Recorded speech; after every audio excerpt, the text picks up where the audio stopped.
क्या वाकई ऐसा लगता है कि इस दुनिया में सब नॉर्मल हो रहा है? ऐसा नहीं लगता कि कोई तो वजह है इसके पीछे, कोई तो चाल होगी इसके पीछे, वरना दुनिया में कभी आज तक इतना बिगाड़ और ऐसी बातें न हमें तारीख में मिलती हैं, ना ही धार्मिक किताबों में, और ना ही रिसर्चर्स की रिसर्च में। तो क्या तमाम उम्मीदें ख़त्म हो गई हैं? क्या हम वहाँ पहुँच गए हैं जहाँ से वापसी नामुमकिन है? सबसे अहम सवाल तो ये है कि ये सब हुआ कैसे? क्या पूरी दुनिया आंखों से अंधी, कानों से बहरी और मुंह से गूंगी हो गई है? क्या ये सब एक कोइंसिडेंस है, यानी क्या सिर्फ ये एक इत्तेफाक है, या ये जो कुछ भी हो रहा है इसकी साजिश सदियों पहले की गई थी, जो अब ये हमारे सामने आ रही है? ये पहेली अब आहिस्ता आहिस्ता समझ आ रही है। ये सब क्यों और किसके कहने पर हो रहा है? हमारी खुशियों, शान व शौकत और ऐशो इशरत की बुनियाद गलत और झूठी है, जिसमें निहायती छिचोरापन और बेहयाई यानी बदतमीज़ी सर चढ़ चुकी है। हमारे ईमान कमज़ोर हो चुका है, इसकी रूह यानी आत्मा ख़त्म हो चुकी है। अब ईमानदारी की जगह लालच, नफ़रत और हसद ने ले ली है। ज़रा एक बार अपने मज़हब के दायरे में रहकर सोचो, क्या वाकई जो हमें प्रिंसिपल्स दिए गए हैं हम उन पर अमल कर रहे हैं? ये टॉपिक कुछ लोगों को नया लग रहा होगा और कुछ समझ नहीं पा रहे होंगे कि मैं यहाँ बात क्या करना चाह रहा हूँ। तो आइए मैं आपको दुनिया के एक दूसरे पहलू की तरफ ले जाना चाहता हूँ। आइए चलते हैं। आज के दौर में ये चार चीज़ें बहुत तेज़ी से जन्म ले रही हैं। करप्शन यानी भ्रष्टाचार, हंगर यानी भूख, फाइट्स यानी लड़ाई झगड़े और युद्ध, वल्गैरिटी यानी बदतमीज़ी और नंगापन। आइए पहले इन चारों पर ज़रा गौर कर लेते हैं, फिर अपनी बात आगे बढ़ाते हैं। अभी हाल ही में एक इंटरनेशनल ऑर्गेनाइजेशन जिसका नाम ट्रांसपेरेंसी इंटरनेशनल है, उसने एशिया में करप्शन यानी भ्रष्टाचार और ब्राइब यानी रिश्वतखोरी पर एक ताज़ा सर्वे किया। ये सर्वे 16 देशों पर किया गया, जिसमें सिर्फ 22,000 लोग शामिल रहे। ग्लोबल करप्शन बैरोमेट्रिक के मुताबिक इंडिया में ब्राइब या रिश्वतखोरी की दर सबसे ज़्यादा है। यहाँ 69% लोगों को लास्ट ईयर सरकारी सेवाओं के उपयोग के लिए गवर्नमेंट ऑफिसर्स के लिए रिश्वत का इंतज़ाम करना पड़ा। क्या आप जानते हैं चीन में 73% लोगों का मानना है कि चीन में करप्शन में बढ़ोतरी हुई है, जबकि इंडिया में 41% लोगों को ऐसा लगता है कि यहाँ भ्रष्टाचार बढ़ा है। पाकिस्तान में यह आंकड़ा 35% और जापान में 28% और श्रीलंका में 21% है। और सबसे चौंका देने वाली बात तो यह है कि 90 करोड़ लोग रिश्वत देने की बात को खुद एक्सेप्ट करते हैं। सभी देशों में संयुक्त रूप से पुलिस ऑफिसर्स ने सबसे ज़्यादा रिश्वत ली है। भारत में तो यह आंकड़ा 85% है। पुलिस ऑफिसर्स के संपर्क में आने वाले 1/3 लोगों ने रिश्वत देने की बात करी है। इनकम के आधार पर सबसे ज़्यादा रिश्वत गरीब लोगों ने दी है।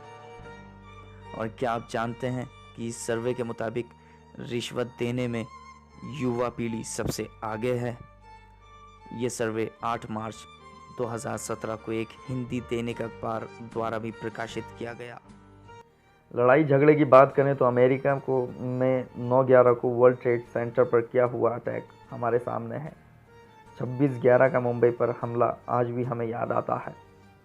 इसराइल में आज भी जवानों, औरतों, बच्चों और बूढ़ों को घर में घुसकर मारा जा रहा है। गुजरात में होने वाले दंगे कुछ दूर नहीं गए हैं। भूख का हाल तो यह है कि यूनिसेफ यानी the United Nations International Children's Fund के मुताबिक दुनिया में हर 7 लोगों में से एक बंदा या बंदी ऐसे होते हैं जो दिन भर $1 से भी कम कमाते हैं या उसमें गुजारा करते हैं।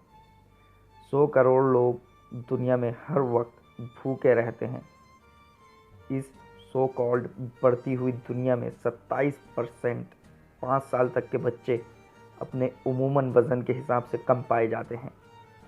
1 करोड़ 20 लाख लोग हर साल पानी की कमी से मरते हैं, जिनमें से 30 लाख सिर्फ बच्चे होते हैं। हर 3 में से 1 बंदा वक्त से पहले या फिर किसी डिसेबिलिटी में मरता है, पोषण न मिलने की वजह से। और तकरीबन 16,000 बच्चे हर रोज़ मरते हैं, सिर्फ खाने न मिलने की वजह से या फिर खाना गलत मिलने की वजह से। वल्गैरिटी यानी नंगेपन को आज लोग फैशन समझकर अपना रहे हैं।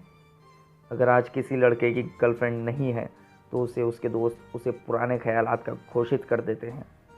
अगर कोई लड़की शॉर्ट्स या फटी हुई जीन्स ना पहनकर साड़ी या हिजाब या फिर लॉन्ग स्कर्ट्स में बाहर निकले तो उसे पिछड़ी जाति का समझकर नेगलेक्ट कर दिया जा रहा है। यूट्यूब पर ऐसी वीडियोस भरी पड़ी हैं जिनमें लड़के नहीं बल्कि लड़कियां खुद कह रही हैं कि हम पॉर्न देखती हैं।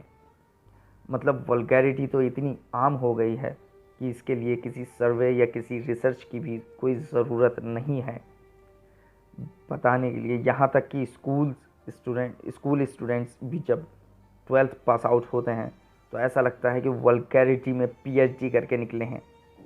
एक आम बंदा अगर घर से निकलकर 20 कदम चल रहा है तो उसे कम से कम 10 जगह गाली बकते हुए लोग नज़र आते हैं, जबकि इंडियन कल्चर हमसे कुछ और ही कहता है। अगर कोई मुझसे पूछे तो मैं कहूँगा कि मेरी कुछ समझ नहीं आ रहा है या मुझे क्या हो गया है। मैं कहीं अंधा कठपुतला तो नहीं? क्या मेरे कान खराब तो नहीं हो गए? मैं कब नींद से उठूँगा? ये मेरे सामने क्या हो रहा है? डिवाइड एंड रूल, तकसीम करो और हुक्मरानी करो, यानी बांटो और राज करो।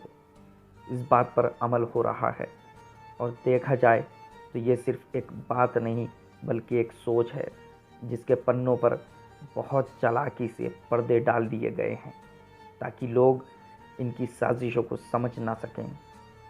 गौर करें, क्या हम पट नहीं चुके हैं? क्या हमारी रूह यानी आत्मा पर कब्ज़ा नहीं किया गया है? क्या हमने अपने पूर्वजों के काम और इरादे नहीं भुला दिए? और क्या हम मौजूदा दौर के गलत इरादों पर अमल नहीं कर रहे हैं? ये सब आखिरकार हमें कहाँ ले जा रहा है और कहाँ ले जाएगा? या आप किसके हुक्म पर अमल कर रहे हैं? किसके पीछे चल रहे हैं? क्या आपने अपनी पहचान नहीं भुला दी है? क्या आप अलग ही प्रिंसिपल्स पर काम नहीं कर रहे हैं? क्या आपको इस बात की नॉलेज है कि कुछ लोग ऐसे हैं जिन्हें सब मालूम है? ये लोग सदियों से इस पर काम कर रहे हैं और किसी के आने के इंतज़ार में हैं और लगातार इस ही के लिए काम कर रहे हैं। ये लोग आपको इसके आने के बारे में बेखबर रखना चाहते हैं। यही लोग आपकी रूह यानी आत्मा को भटका रहे हैं ताकि आप उनके कंट्रोल में रहें। आपको इतना ज़्यादा बिज़ी बना दिया गया है कि आपको खबर भी ना हो सकी कि एक नया निज़ाम, द न्यू वर्ल्ड ऑर्डर, इसके आने से पहले बना दिया गया है। A new world order.